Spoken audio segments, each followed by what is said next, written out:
Professor Mutwang.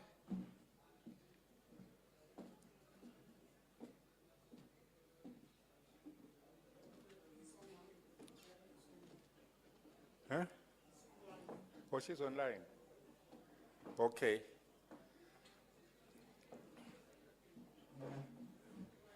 Who do we see? I don't know the others.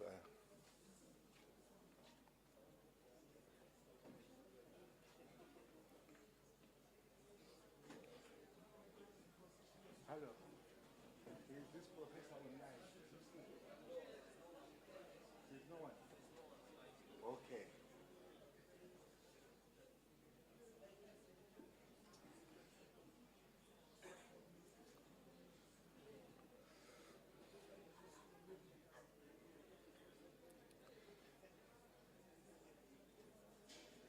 Are you one of the panelists? I'm supposed to be, I didn't hear call my name, so I'm volunteering myself. Is your name? You are? I called you. What did you say? Spirit TLALI from Maseru. Oh, from Maseru. Yes. Professor TLALI from Maseru. Yes. So we have these three. Okay.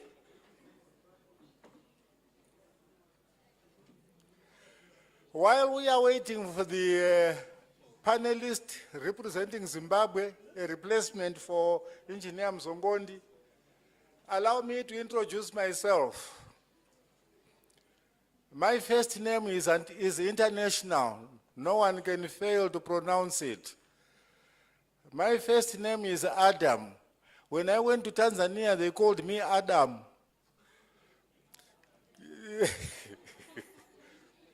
I am Dr. Adam Luthuli, principal of United College of Education, which is about 400 kilometers south of this place in Bulawayo. Perhaps if I say Bulawayo, you would understand better. Well, I am the moderator in this session, and in the meantime, I am whiling up time while we wait for the Zimbabwean.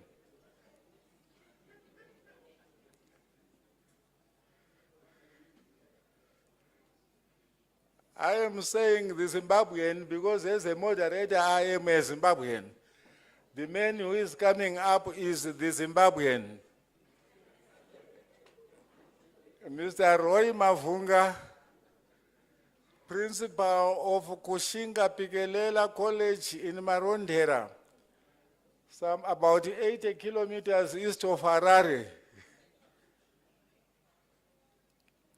Well, ladies and gentlemen, I don't see our topic there, but let me tell you, our topic is enhancing student employability. Enhancing student employability. And we have 4 panelists to assist us discuss this topic. You are all eligible to participate. But we will first of all give our panelists the opportunity. When I read this topic, I asked myself several questions because it reminded me of what a question I was asked at a table in a restaurant in Owange here in Zimbabwe. I went for breakfast and there was these 2 ladies, I didn't know them, I just joined them. And they were talking. They introduced me to their topic and then asked me a question. Then I responded with a question. And one of them said, "Do you have a PhD?" I said, "Yes."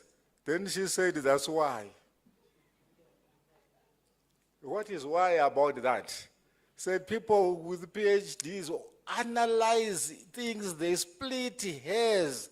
Even a word like fly, they would say, what is it that is flying? Is it the fly flying or a bird flying?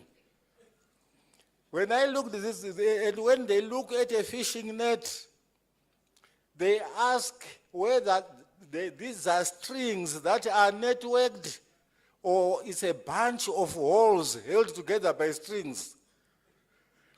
But the question I asked myself is, what do we mean by enhancing student employability?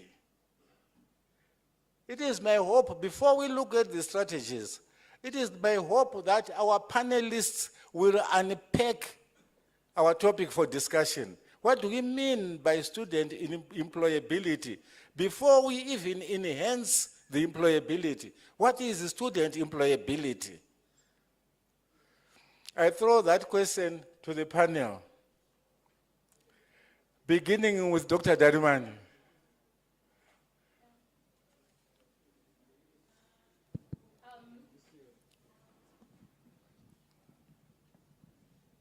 Thank you very much.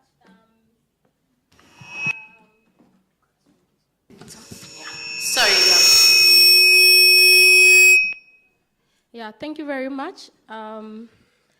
I think we're all teachers, and the bottom line of what we have to do is to train students.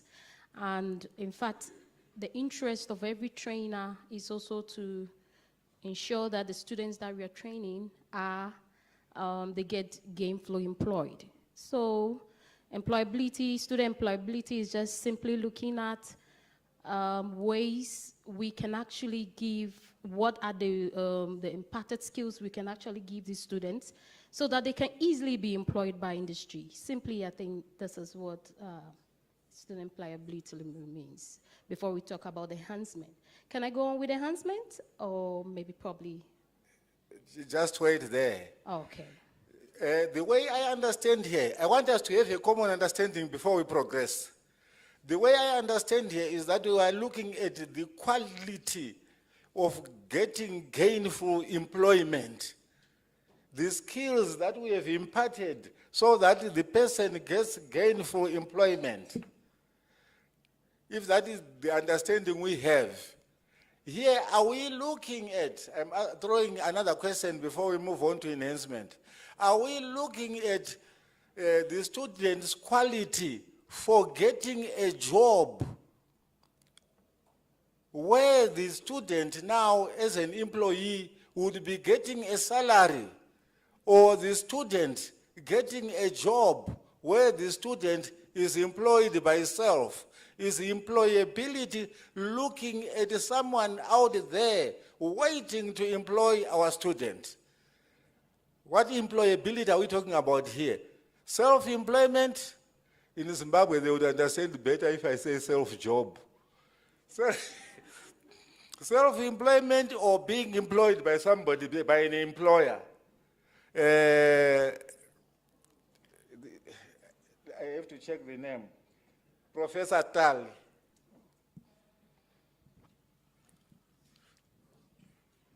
Okay, thank you very much. I think, as it is said, the topic is enhancing student employability. And basically, the way I look at training of students in three ways. One, the first thing is, when you train students, you want them for them to improve themselves, to be able to go to the next level. If they have certificate, if they have diploma, you want them to be able to upgrade their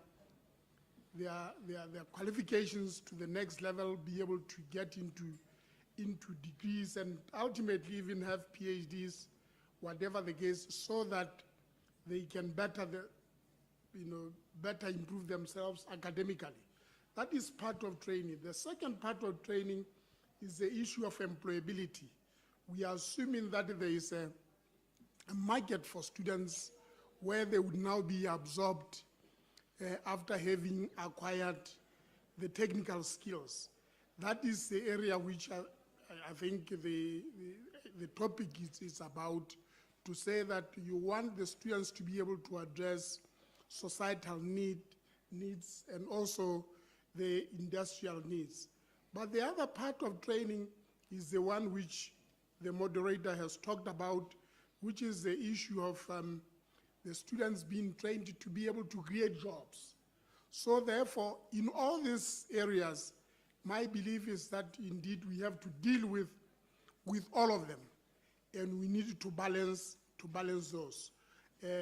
My understanding is that the issue of employability deals directly with having to address either societal needs or the industrial needs, whether the students are skilled to be able to do that.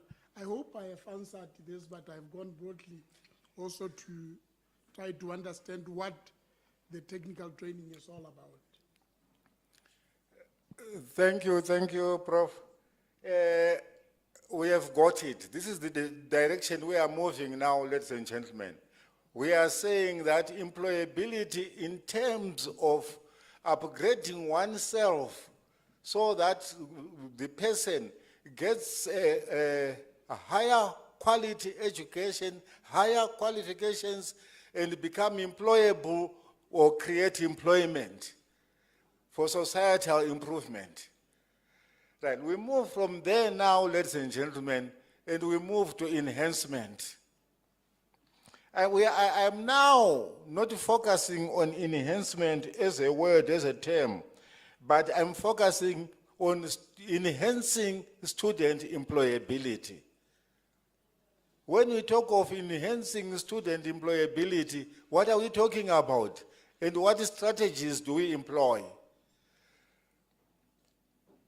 Now, let me pick on somebody else. What I forget are I know the names now, but I forget the titles. Dr. Mutai. Thank you, Moderator. May I start from the employability term in itself? Before I look at the enhancement, I look at employability in terms of, or training in terms of 4 categories. First, we have the foundation where all of us went through in terms of literacy and numeracy. That is a basic, that was a basic foundation.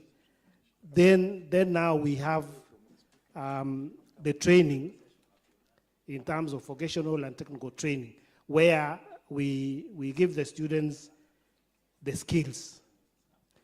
And these skills is all about how to perform a task. Then when it comes to, as far as I'm concerned, is that when it comes to employability, then there are those personal attributes where the employer would want to see or identify from the students or the employee. These attributes, I look at it in terms of honesty, integrity. Those are the personal attributes which the employer would want to identify from the employee. The third portion of it is the common soft skills that the employer would want to see or get an employee who is ready to adapt and be able to learn as he works or as she works. So in order to cope up with the challenges of the technology, changing technology, that to me that will enhance the employability of the trainees. Having been taken through the technical programs, they have already gotten the skills, they have already gotten how to perform certain tasks. However, the employer or the industry would want to have an employee who is capable of working with minimum supervision, punctuality, efficient in terms of working. And I think these are some of the common skills one requires. Then in terms of enhancing, let me now look at enhancing. I want to look at the very basic. When you look at employers or industries looking for employees, they normally advertise sometimes and say, you should have skills in this area, and they go further to say, one should have an experience in a certain field, or you have been exposed. That alone is an indication that then in our training we need to change our approach, side that the training becomes the precursor to employment, so that the experience is part of lifelong learning when one is working. We are all aware that the certificates, everyone is struggling to get a certificate, the academic certificate. And even our trainees seriously are looking for certificates first. They don't even think of the employment. They are struggling to get certificates. Then after that, they go looking for employment. But if the approach was, as they train, they focus on the areas they are going to work in. In that sense. Doc, in a nutshell, by nut, I don't mean coconut, but ground nutshell. Yeah, basically, I think that's what I would say. So that basically they can translate from the training, getting the skills, at the same time focusing on where they are going to work, so that this experience becomes, education becomes precursor to employment. Thank you. Thank you, Doc. Thank you, Doc. Mr. Mavunga, do you want to add or object to that? Oh, thank you very much. Good afternoon, ladies and gentlemen. Now, I wanted to use a Zimbabwean example where we are saying that, first of all, after observing that there was a misnomer in terms of the employability of graduates from our institutions, we started by introducing what we call on-the-job education and training. Now, what it meant was that when we started, it was only 3 months. After a review, it went to 6 months. After that, now we've got 1 year. What happens is that during the second year, for those who will be in the Polytechnic, during their second year, the first year they spent at college, the next year they all go out on what we call industrial attachment, which we term on-the-job education and training, and in short, OJET. The students will be attached to qualified and experienced personnel within the areas where they will be operating. It does not matter whether it is in commerce, or it is in science, or it is in the technical skills field. They all go out during that particular time. In the third year, they come back to college. Reason is that we would like them to give us the experiences that they went through, and then with the lecturers at the institution, they will now be able to polish up, fill up the gaps of their experiences and marry them with the teaching that will be taking place at the institution. So that's how we started. I think our minister talked about the Manpower Development Act, which gave rise to the National Qualifications Framework, and later on skills audit. Now, the other thing that maybe the House needs to know is that our ministry has embarked on a vigorous exercise in terms of coming up with innovation hubs as well as industrial hubs. In the universities, we have got innovation hubs for each and every one of our universities. And in our Polytechnic, some of them have got these industrial hubs, well-equipped industrial hubs where we are supposed to get into production. Besides attaching our students to industry, we also would like to attach those very students in our industrial hubs so that they are able to produce goods and services. Now, having done that, I also wanted to bring to the attention of the House that in order for us to enhance student employability, we have adopted an approach which we call live training. Through the funds that we received from the Zimbabwe Manpower Development Fund for training materials or training consumables, we buy materials that can be used and converted into goods and or services. So these actually enhance the kind of training that we are trying to impart to our students so that when they leave for the place of work, they are quite appropriate. The other one maybe that I would also want to look at is that our principals in the polytechnics, those who are actually undertaking TVET, Technical Vocational Education and Training, decided to say, we have got our students who start at national certificate level.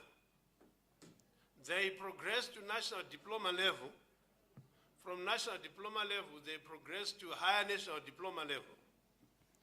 But after that, in the past, there was actually a misnomer where our universities were not accepting our students. They were saying they have to start from... Mr. Mavunga, it's not a lecture, it's not a lecture. So let me just finish off. Thank you. So we managed to realign and come up with our own Bachelor of Technology degree that actually is a progression from the National Certificate, National Diploma, and Higher National Diploma. Thank you, Mr. Moderator. Thank you, Mr. Mavunga. I'm itching to have the audience participating. But before I give the audience that chance, I know that Engineer Dr. Darimani is on the edge of her seat on the issue of strategizing. Engineer Doctor. Thank you very much. On enhancing, in fact, I have 4 strategies we can actually go. I would like to say that as a technical student, in fact, I started my education as a Polytechnic student and now teaching in the Polytechnic now Technical University. And in fact, I studied in the United Kingdom, and there's something I found very interesting as a student when I was there. In fact, our class, we had, they had a job fair. So in the programs we were having, every model that we had, they actually brought in industry. And so the departments were working closely with the industry. So every model, by the end of the model, we actually had this job fair. So the industry actually exactly knew what we were doing. And I think this is something that we can actually look at, really having that close industrial quality, industrial linkage with our students. Currently, what we mostly do is that we ask them to go. It's very common in almost all our curriculum that they will have to do industrial attachment. They go, they come back. Sometimes we score. But sometimes if the monitoring of that is not done properly, then there's a problem. So if this one is done properly, I think we can enhance student employability. And also, the World Bank and then the IFC in Ghana is trying to form what we call program advisory committees in our department. So every program should have a PAC, or a Program Advisory Committee. And this committee members involves alumni, industry, and even community members. And there, they tell you exactly what the program they need, what they need for the program. And once that is very clear, in fact, once they complete school, immediately they get jobs. And I would also want to talk, yesterday we had a lecture from Professor Kiel, and she was actually talking about using our project works, translating these project works into business concepts. I think if you're able to do this very well also, it should be able to enhance student employability. And there's one critical point I would want to touch on before probably I hand off the mic. We teach students, and this is a very big question I would want us all to ask ourselves, whether the educator, when we were teaching, we teach the technical, logical, technical education. Do we also teach life skills? What I mean by life skills is that sometimes you go for an interview, I'm talking about self-awareness, interpersonal skills, and also thinking skills. Sometimes the students, I have been privileged to sit on various panels. A student, very intelligent student, practical, with all the practical sense of knowledge comes in, and the person is not able to actually express him or herself very well at an interview panel. And the moment that happens, anybody taking the decision was, oh no, we can hire this person. Meanwhile, probably it's because of these things, skills are not being taught. So probably back in our curriculum, I know it's very difficult if we have to put this in, but if in our teaching methodologies, if we're able to teach these life skills as we teach along, I think it will go a long way to enhance employability. Thank you, Doc. Thank you, Doc. Well, I tell myself that we have take-homes from what the panelists have said. And I think amongst you, the audience, there are some people who are holding on to something which can be a take-home for someone among the audience and someone in the panel.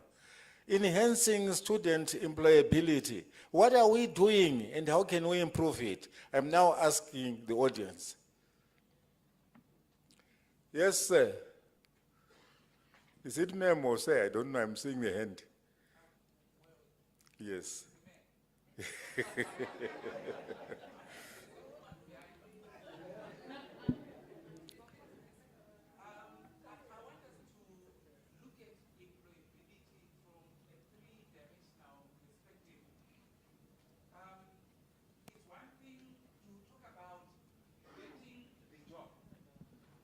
Employability.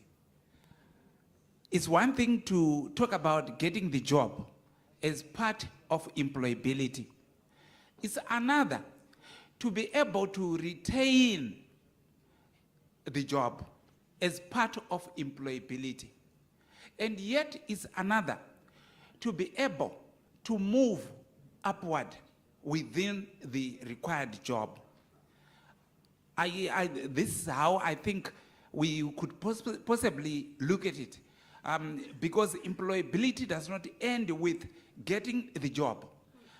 You get the job, can you maintain the job? Are you able to move upward within the job?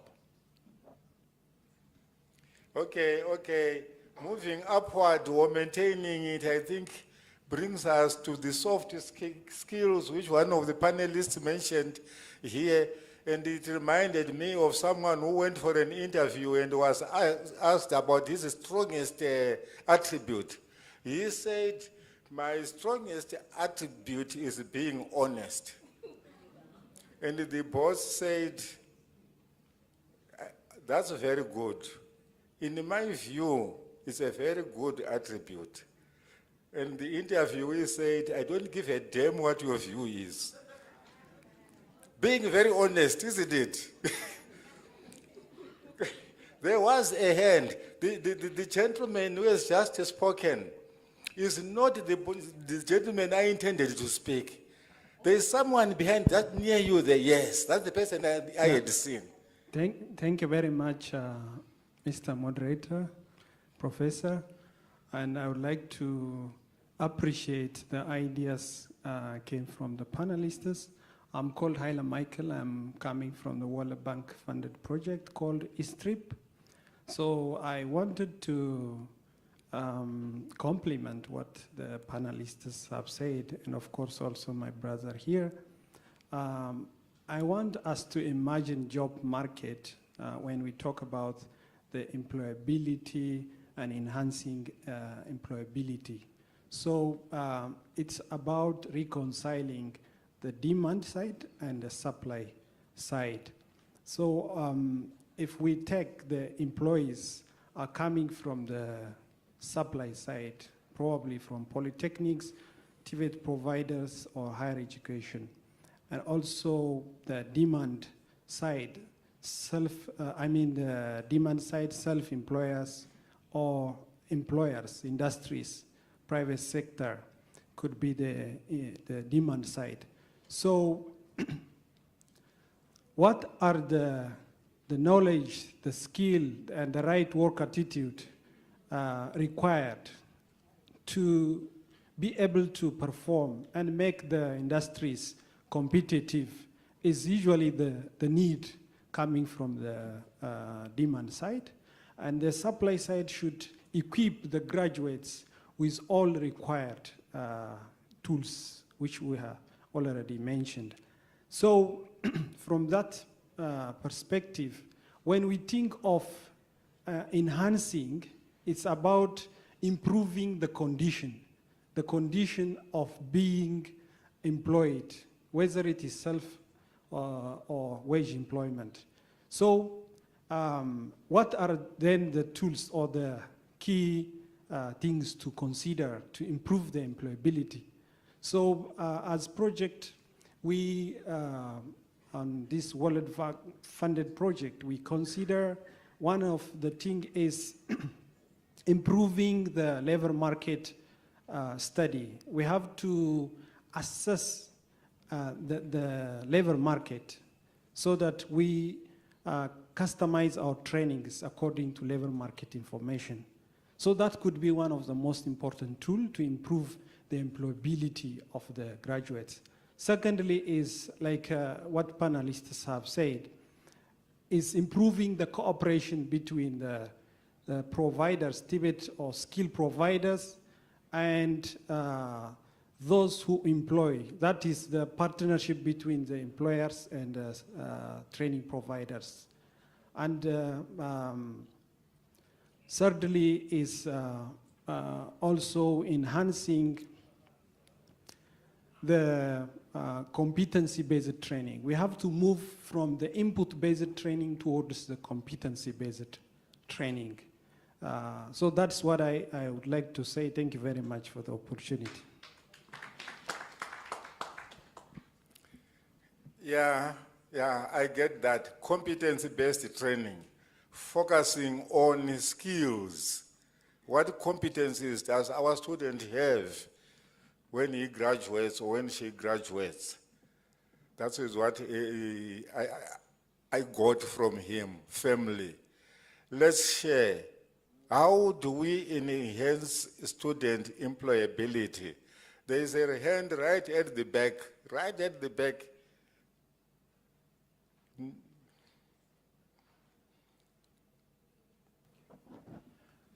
Thank you so much, Moderator. Tafazo Chirinda from the International Labour Organization.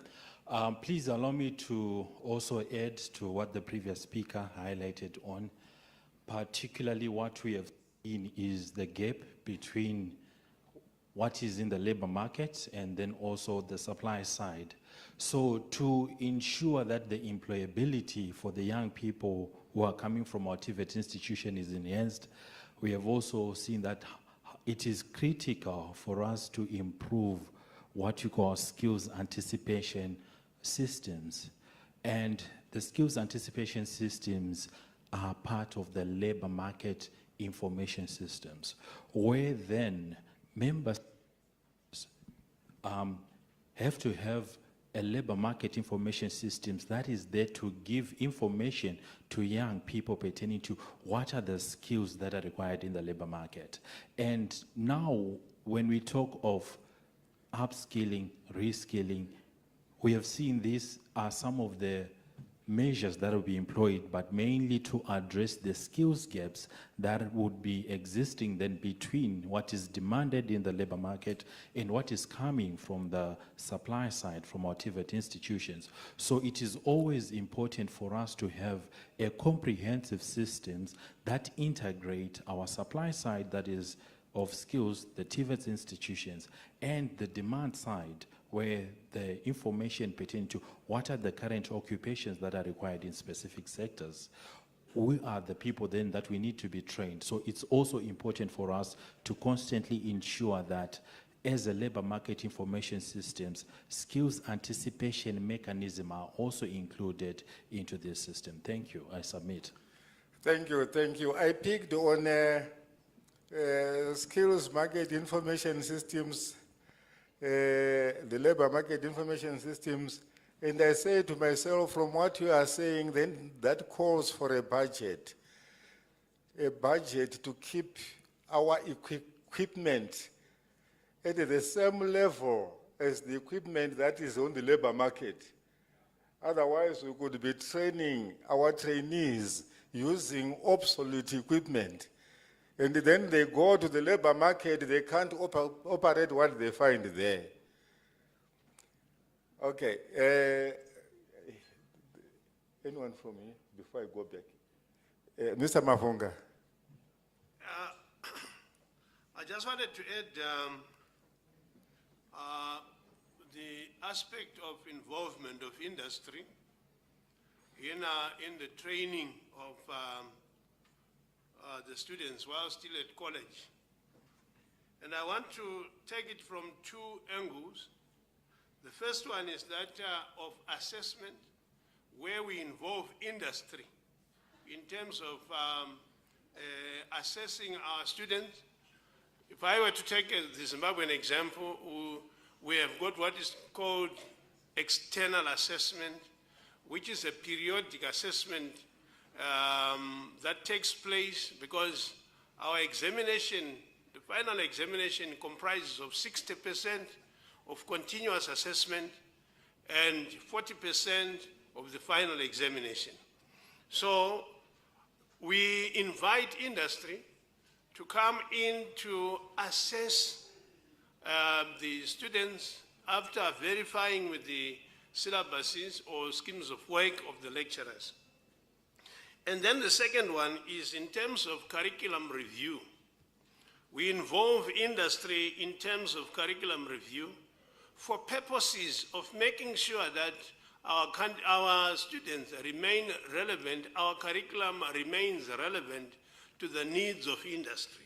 So industry is involved, first of all, in terms of curriculum review. This is where they actually say this is no longer applicable in our industry, be it in commerce, be it in manufacturing, and so on and so forth. So they are involved in terms of saying, let's trim down the curriculum, let's add these, and so on. These are skills that are now obsolete. I'll give you an example. These days, for shorthand is no longer that very critical because people are now using dictaphones and what have you. So that's how we can also enhance the enhancement that we can have in terms of making sure that the candidates we produce in our institutions remain relevant. Thank you. Thank you, Mr. Mavunga. Ladies and gentlemen, you know, we were supposed to have this panel discussion for 1.5 hours. And we started very late. And we are into injury time now. I will allow for 2 participants from the audience, and then after the 2 participants from the audience, I will give you 1 minute each to the panelists to wrap up before my time is up. From the audience, I will pick the gentleman in a native Nigerian dress, the blue one.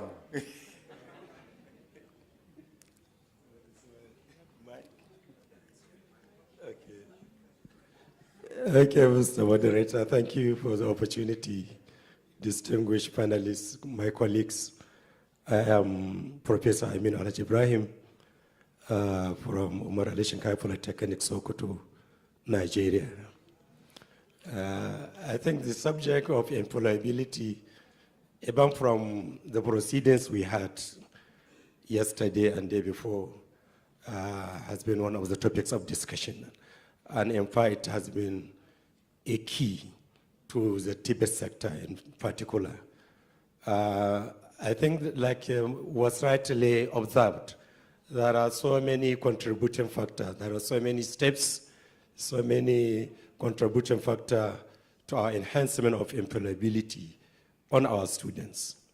The first and most important of it is we ourselves, teachers. For example, as you are teaching your students to put up a business plan, are you business-oriented yourself as a teacher? Or are you only saying it? Because what we know in Africa, and I think it's a general concept, is that the best leadership is leadership by examples. If we do not look business-oriented, we don't expect the people we train to be business-oriented. So that's what makes most of the researches and output of most of our students on the archives. So the second aspect of it is the curricula. Of course, as was rightly observed, Tibet sector is a skilled training, skill-based training. In Nigeria, we know we are required to at least have a content of at least 70% practical oriented in the training of in the Tibet sector. But we have a lot of problems to that, and most of it is equipment. But I said it yesterday that we are, because of the intervention we are getting, we are trying to improvise even on the equipments we used to teach these skills. So publication is also one of the factors that we must make sure that most of these projects, or all of the student projects, are skill-oriented, are always oriented towards output that are usable. Thirdly, we have to involve the private sector. You don't expect that governments alone will absorb all our students. Government alone will be the only sector that will patronize the output of our students. Private sector is a key because they are the ones in the business. They are the ones who have the funds. They are the ones who have the structure. So in this case, I think it is in line that whatever curricula we are developing, we have to have an input from the industry, from the business perspective, so that these students, as they graduate, they have where to go. I know in Nigeria, we have what we call industrial training fund, where we actually send our students to spend 6 months at least each year for industry training. But most of the time when they come back, because we don't have much of the involvement of the industry, we don't get feedback. So I think part of what we are supposed to wrap up with is to try to mobilize institutions across governments, across various level of curricula and so on and so forth, to make sure that we evolve a policy that involves the private sector so that our students will get fully employed after graduation. Thank you very much.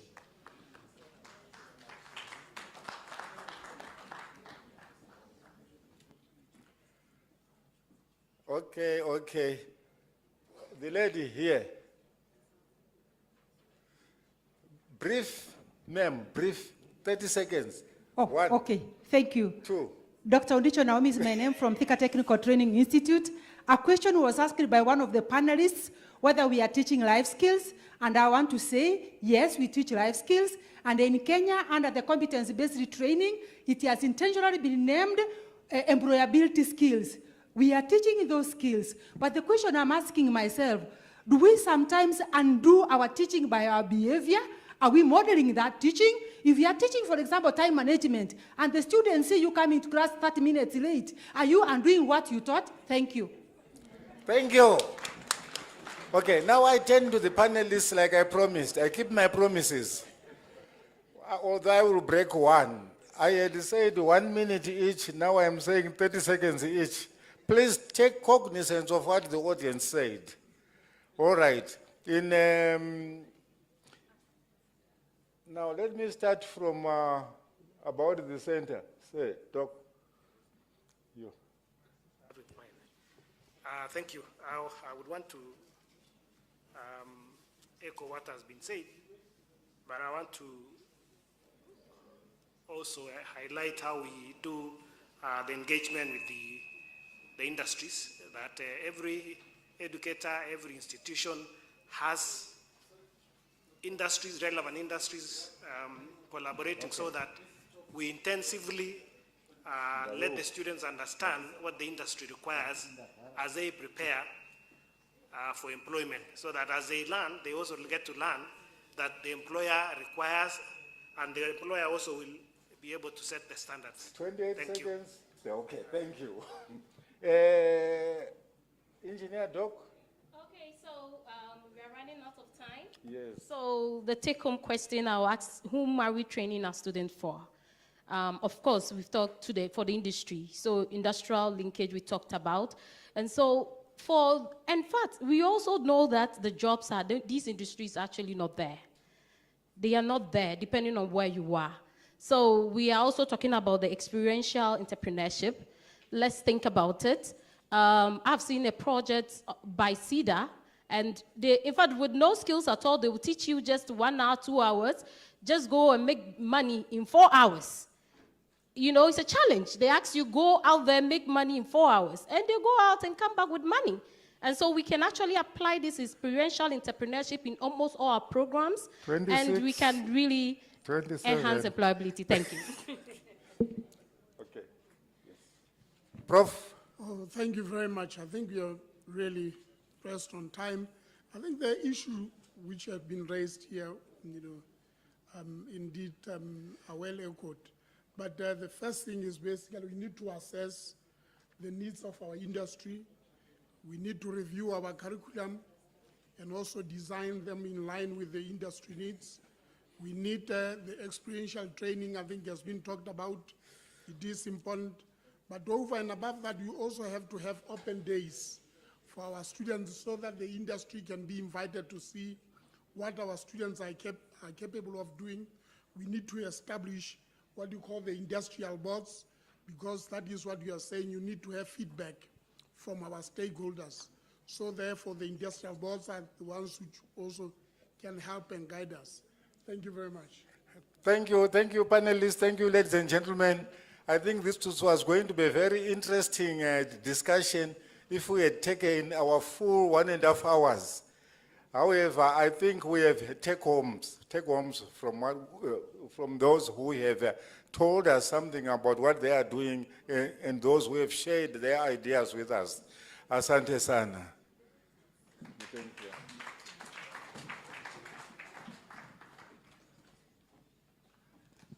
you. Thank you very much, Dr. Luthuli, for moderating that panel discussion. As we move on with our program, we're now getting into the WETED Forum. And for this, I am inviting to the podium chairperson of the session, Professor Joy Misheni. May you please show her some appreciation as she walks to the podium.